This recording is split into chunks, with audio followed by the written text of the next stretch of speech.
Alright, welcome back to my channel.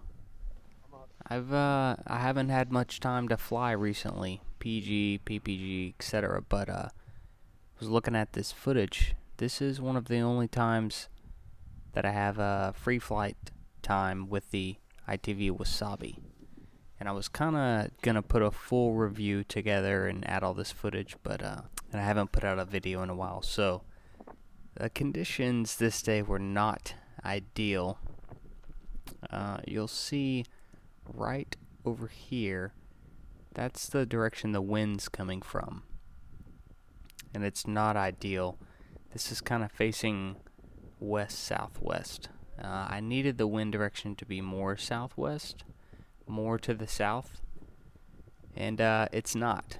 So what happens is the wind comes up over this little notch here, and then it creates a rotor turbulence effect. And even though I'm higher than this nub that the turbulence is coming from, the turbulence is flowing up the slope and then reaching me. And so I made a few mistakes. The first mistake I've already made in this clip, and that's, so I initially make a right turn, and then I immediately turn left, but the wind is coming more from the west, so it's pushing me kind of downwind here. And then I turn back to the right quickly because I realized my mistake, and I'm trying to fight the headwind to kind of get more on the west side of this hill here to try and catch some lift, because I noticed that I'm sinking out. And then you can see there the wind is really strong, and I'm starting to feel the turbulence. So first thing that I could have done better here, I could have stayed, kept my right turn and kind of flew to the more west side of this hill instead of the south side of it. So that's the first mistake I made. Huge surge forward there of the wing. I had to do a large brake check to keep the wing open. And then I'll pause it here. You'll see I took a little frontal collapse on this wing. I believe the trims were all the way in. I don't really remember if they were out. They would have only been out to the first line, maybe about an inch. But so I had a huge surge on the wing. I had to brake check it really hard, kind of hold it for a second, and then once I felt the wing rocking back up, back to where it's directly overhead, then I released the brake pressure. And I'll replay that clip. You can kind of see a huge surge. Brake check, and I hold it until I feel the wing return back over my head. Immediately release the pressure because I don't want to risk stalling this glider at this low of an altitude. And then the frontal collapse here, I didn't even really notice it. I didn't feel it. I heard it more than I felt it in the risers. And then so I look up and I notice, hey, the leading edge is like tacoed in the middle. That's weird. I didn't panic. I wasn't really scared. It didn't feel scary. I felt way stronger turbulence before. I'm just kind of lightly loaded on this glider, and the other thing is it's not a reflex wing, so it collapses much easier than any of my other gliders that I've owned previously. And yeah, you can see that here, just a little bit of turbulence, took a little half frontal collapse, and one brake pump pops it right out. And here's the second mistake. First time flying this glider, PG, rushing, weather conditions not ideal.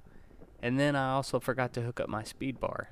And so here, once I'm safe enough, I'm far enough away from terrain where I can let go of the toggles for a second, I hook up my speed bar and then get on the speed bar. I could have released my trims to also penetrate the headwind here, but because of the turbulence, I didn't want to release the trims, take a collapse, and then try to mess with trims to recover. I'd much rather have the speed bar. So if I did take a collapse, I could just release the bar, fly the glider, open it back up, and then land. So my intended LZ was actually about a mile down the road, at my 12 o'clock, kind of where the sun is shining over this direction. And at this point, I know there's no way I'm going to make my intended LZ. And I'm just on the bar here trying to penetrate the headwind enough to make it anywhere that's not a tree landing. And I'm pretty confident at this point that I can make one of the grass fields down here. I'm just not sure which one, and I'm also not familiar with this area. I'm not familiar with power lines, you know, the slope, because a lot of these fields look flat from up here, but then when you're down there, you know, it's a 15-20 degree slope.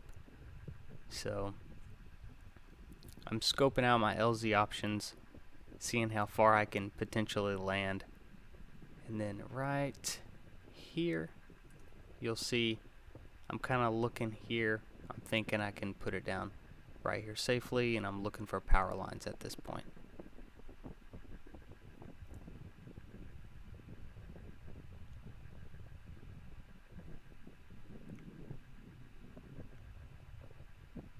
Still looking around.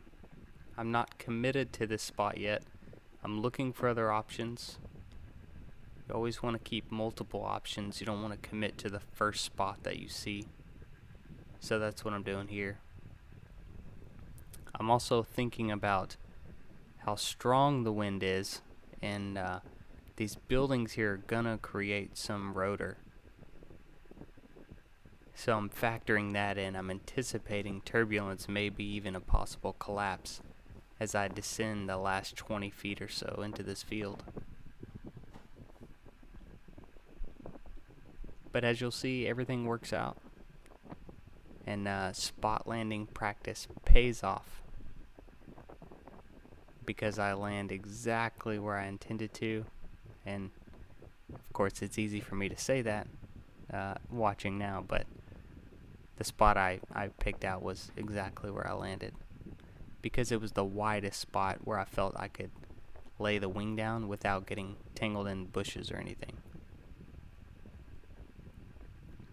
So here I'm anticipating turbulence and also wind gradient, and there's the wind gradient. You see I can pick up glide as I descend. Boop. Well, maybe 4 or 5 feet short of where I intended. Not bad. Perfect little spot, landed safe. I'm happy to be on the ground safe here. And yeah, glad everything worked out, even though it wasn't the ideal I can fly flight this day. Stay tuned. I'm going to continue to fly as much as I can. Every time I've flown, I've been flying the Wasabi. I'm enjoying it so far, and I like to just learn how different gliders fly and how they handle different scenarios, and try to maximize each glider's specific characteristics. So stay tuned. I want to make a full review on this glider and tell you more about it. Thanks for watching. Well, that was an interesting paragliding flight. The benefit of a paraglider is you can land almost anywhere and take off almost anywhere. The downside is the glide sucks. Took a little frontal collapse. It was pretty rough. So the wind was supposed to be from the southwest, but I think it was more west and maybe actually a little northwest. And so this ridge line up there, the wind was coming over that and creating the turbulence, I think. That's my theory, at least. I could see my wind drift was being pushed to the south too, so that makes sense. Well, so I didn't stay up near as long as I thought I would. But first paraglider flight on the Wasabi. I forgot to hook up my speed bar. That's a fail. And the glide ratio sucked. I don't know if that was the wing's fault or the fault of me being on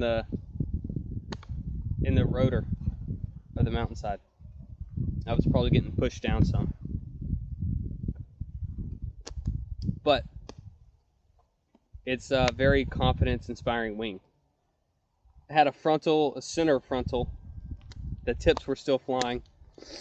Little pump of the brakes, popped it out. It feels very safe on this wing, especially at the wing loading that I'm flying it at, kind of in the middle. So good wing for that. Also really good wing for tight landing zones. This is like, I could have stuck in someone's backyard. I pretty much did. I should probably get out of here. Somebody might come look for me. I got my unicycle stashed right over here, so I'm just gonna go to the unicycle and then ride it back to the truck. Thanks for watching.